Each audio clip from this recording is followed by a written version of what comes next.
ជំរាបសួរក៏ដូចជាសួស្តីទៅកាន់ប្រិយមិត្តដែលស្ដាប់នៅក្នុង Channel ទៀនរឿងខ្មោចរាត្រីទាំងអស់គ្នាវល់មកជួបជាមួយនឹងខ្ញុំបាទសាជាថ្មីម្ដងទៀតហើយបែកគ្នាដូចជាចិត្តមួយខែដែរហើយនៅគ្នាសុខសប្បាយយ៉ាងណាដែរបើសុខទុកយ៉ាងណា comment នៅខាងក្រោមដើម្បីឲ្យដឹងទាំងអស់គ្នាផងហើយថ្ងៃនេះខ្ញុំមានសាច់រឿងថ្មីមួយទៀតហើយដើម្បីចែករំលែកទៅកាន់អ្នកស្ដាប់ទាំងអស់គ្នានៅក្នុង Channel នៃទៀនរឿងខ្មោចរាត្រីហើយខ្ញុំបានដាក់ចំណងជើងនៃរឿងនោះថាច្រាបព្រៃបានជាខ្ញុំដាក់ចំណងជើងបែបនេះពីព្រោះថាដំណើររឿងហ្នឹងថ្ងៃមួយហ្នឹងគឺខ្ញុំបានទៅធ្វើការនៅខេត្តកំពង់ធំហើយសម័យហ្នឹងវាអត់ទាន់ជាជឿនលឿនដូចយ៉ាងឯណាគ្នាគឺមានតែម៉ូតូអសង្ការេមួយហើយនឹងពូរបស់ខ្ញុំគឺគាត់នាំខ្ញុំទៅធ្វើការនៅនឹងដប់គ្នាពូហើយក្មួយត្រែកទៅនាំទៅដល់ខេត្តកំពង់ធំពីព្រោះថាពូខ្ញុំគឺគាត់បានទិញដីនៅក្នុងខេត្តហ្នឹងដីចកាអញ្ចឹងណាហើយដីហ្នឹងគឺមិនមែនជាដីដែលគេធ្វើហើយគេដាំដំណាំហើយឯងគឺជាដីរៀនដីព្រៃអញ្ចឹងកាលហ្នឹងវាដីវាធូរថ្លៃដែរអ្នកគ្នាដល់ពេលអញ្ចឹងទៅពូរបស់ខ្ញុំហ្នឹងគាត់ក៏បានទៅទិញដីនៅនឹងហើយរៀនព្រៃយើងនិយាយឲ្យដល់ឆាប់ដល់សាច់រឿងរបស់យើងហ្មងណាគឺគាត់បានរៀនព្រៃហ្នឹងបានចំនួន5ហត្ថតាហើយវាធូរថ្លៃដែរកាលហ្នឹងដូចជា1ហត្ថ 3-4 ពាន់អីដែរទេបានដី5ហត្ថអីចឹងគាត់ក៏បាន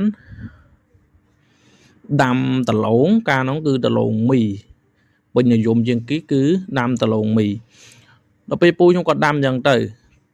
លក្ខណៈថា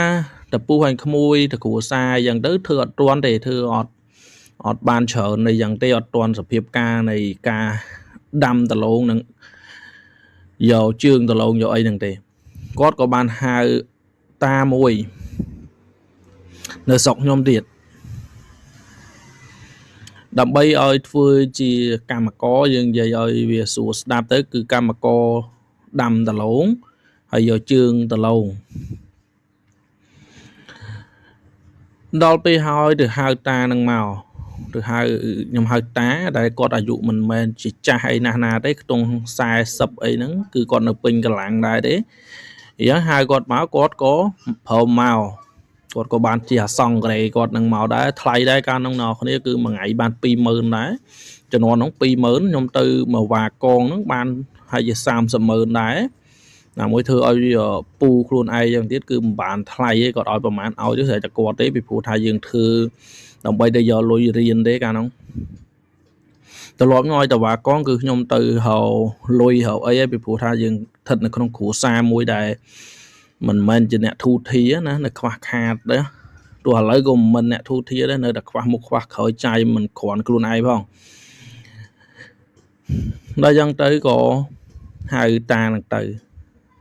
ហើយទៅហៅតានឹងទៅឲ្យគាត់ក៏បានធ្វើការនៅកន្លែងហ្នឹងធ្វើការឲ្យពូខ្ញុំហ្នឹងក៏បានលុយរឿងច្រើនដែររវៈច្រើនយើងគិតថាមួយខែគាត់រកបាន 50-60 ម៉ឺនអីចឹងទៅក៏គាត់យកលុយពីផ្ទះមកទៀតដើម្បីចេញពីការងារពូខ្ញុំហ្នឹងពីអ្នកស៊ីឈ្នួលឲ្យពូខ្ញុំហ្នឹងគឺគាត់ទៅជួលដីដលងគេមកកន្លែងដែលនៅមិនឆ្ងាយប្រហែលពីផ្ទះពូខ្ញុំហើយក៏មិនឆ្ងាយប្រហែលពីដីពូខ្ញុំដែរហើយដលងគាត់ល្អមែនតើពីព្រោះថាគាត់អ្នកអាសាណាអ្នកគ្នាអញ្ចឹងគាត់ទៅយកជើងដលងឡងឆ្លាស់លវឹងមើលទៅគឺថាយើងអត់មានការភ័យខ្លាចក្នុងការដើរខ្លាចជន់សត្វ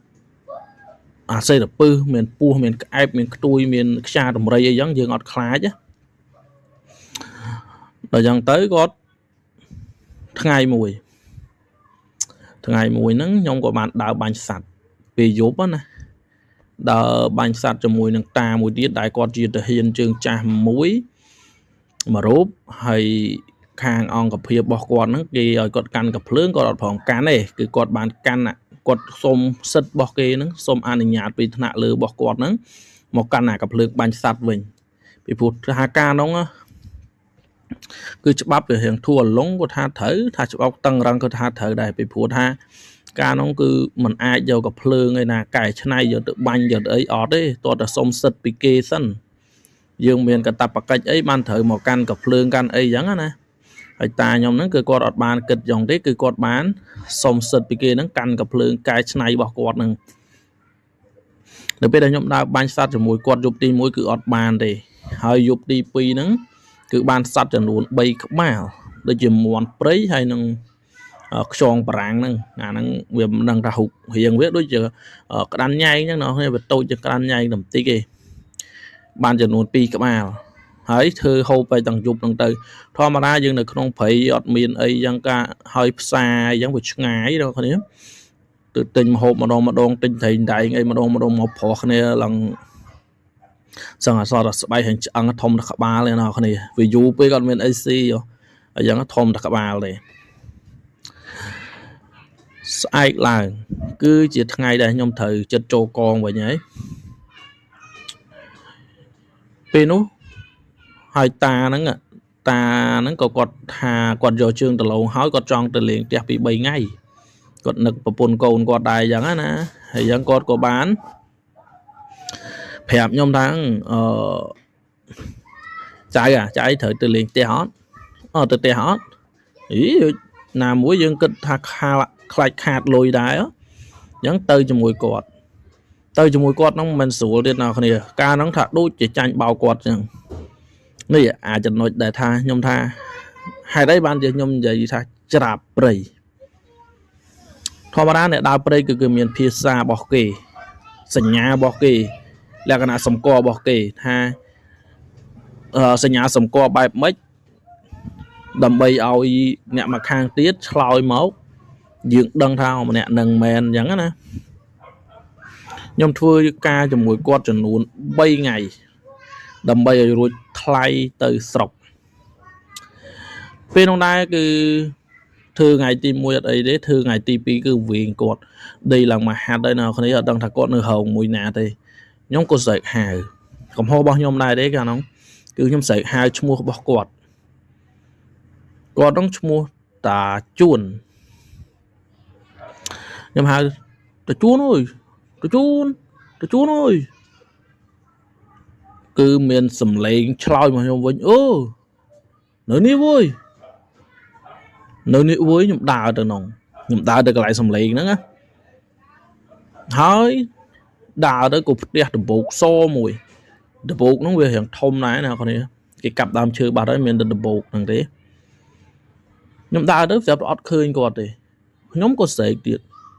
ស្រែកហៅឈ្មោះគាត់ទៀតដល់ស្រែកហៅឈ្មោះគាត់ទៀតតាជួនអើយនៅនេះវយខ្ញុំក៏បានទៅតាមសំឡេងនឹងទៀតអត់ឃើញទៀតអ្នកគ្នាដល់ពេលខ្ញុំភ័យហ្មងវារៀងល្ងាចដែរអ្នកគ្នាអញ្ចឹងខ្ញុំក៏ភ័យខ្ញុំដើរបុកធ្វើម៉េចទៅមុខរហូតចេះទៅរហូតទៅអត់ដឹងថាទិសកន្លែងណាទេពីព្រោះតែយើងចូលដល់ក្នុងព្រៃដលងហើយព្រៃដលងលិចក្បាលអ្នកគ្នាសម័យមើលទៅថាខ្លាចយ៉ាងណាហើយតាជួនហ្នឹងក៏គាត់អត់បានយកផ្ដល់សញ្ញាឲ្យខ្ញុំដែរអញ្ចឹងខ្ញុំក៏ចិត្តទៅដល់រូបព្រៃដលងនោះរហូតទៅមូសខ្វាំមូសឡងសោះថាដូចខ្មុំឡងខ្មៅក្រឹបមកខំហើយទលាប់អ្នកនៅក្នុងព្រៃហ្នឹងមុននឹងគេដើរចូលអញ្ចឹងគេបាញ់អាថ្នាំមូសហ្នឹងទៅនឹងខោអាវហើយកុំឲ្យមូសខាំអញ្ចឹងណាហើយខ្ញុំមានតែមួកមួយខោអាវដៃវែងឯកាលហ្នឹងហើយតាជួនហ្នឹងអត់ងាកអត់ឆ្លោយហុកទៅត្មងថាតណើកន្លែងណាទៅមិញគឺទៅតាមដំណើរហ្នឹងវិញដល់អ្នកនរគ្នាហើយតាជួនគាត់នៅផ្ទះហ៎សួរថាសំឡេងពីណានៅឆ្លោយមិញដល់ពេលហើយតាជួនហ្នឹងគាត់សួរថាចុះហើយដើរទៅតាមសំឡេងហ្នឹងហើយមានឃើញអីអត់ខ្ញុំក៏ប្រាប់គាត់ថាខ្ញុំឃើញដបូកទី1ឃើញដបូកទី2ឃើញដបូកគាត់ចាស់ហើយគាត់ធ្លាប់ដើរព្រៃដើរអីអញ្ចឹងគាត់ក៏ប្រាប់ថាហើយដើរទៅមិញហ្នឹងគឺជួបហើយមិនមែនជាអញទេអាហ្នឹងហើយជាគេសំណាងហើយឯងស្មារតីហ្មងឲ្យរកផ្លូវមកផ្ទះឃើញបើសិនជាឯងរត់ឃើញទេហើយត្រូវងាប់នៅក្នុងព្រៃដលងហ្នឹងអាហ្នឹងមិនមែនជាខ្មោចព្រាហ្នឹងគឺច្រាបព្រៃ វាធ្វើសំឡេងឲ្យដូចជាមនុស្សដែលធ្លាប់ស្គាល់ហ្នឹងគាត់ទៅលើប៉ុណ្ណឹងណាគ្នាក៏ដៅខ្លួនហ្មងស្អែកឡើងអត់និយាយច្រើនទេប្រពូតតែជួននឹងមកផ្ទះហ្មងយ៉ាងបានខ្ញុំជឿថានៅក្នុងព្រៃហ្នឹងបើសិនជាយើងអត់គោរពគេទេហើយយើងអត់ដឹងពីរបៀបក្នុងការរស់នៅក្នុងព្រៃទេអ្នកគ្នារស់នៅអត់សុខទេមិនស្រួលងាប់នៅក្នុងព្រៃហ្នឹងទៀតខ្លាចជាខ្មោចយាមព្រៃក៏ថាបានដែរហើយខ្មោចយាមព្រៃចាំមើលចាំវគ្គក្រោយឬក៏ស្អែកខ្ញុំនឹងនិយាយពីរឿងខ្មោចយាមព្រៃហ្នឹងឲ្យអ្នកគ្នាស្ដាប់ហ្នឹងហើយរឿងហ្នឹងក៏មានតែប៉ុណ្្នឹងដែរដើម្បីចែករំលែកទៅកាន់អ្នកទាំងអស់គ្នាហើយបើសិនជាមានលើលួខុសខាតខ្វះខាតឡើយណាសូមអ្នកគ្នាខន្តីបណ្ណៃអភ័យទោសដល់ខ្ញុំផងហើយកុំភ្លេចចុច Subscribe Channel YouTube របស់ខ្ញុំម្នាក់មួយផងដើម្បីខ្ញុំមានកម្លាំងចិត្តនឹងបង្កើតនូវមាតិកាថ្មីៗឲ្យអ្នកគ្នាបានស្ដាប់ជារៀងរាល់ថ្ងៃបាទសូមអរគុណនិងសូមជម្រាបលា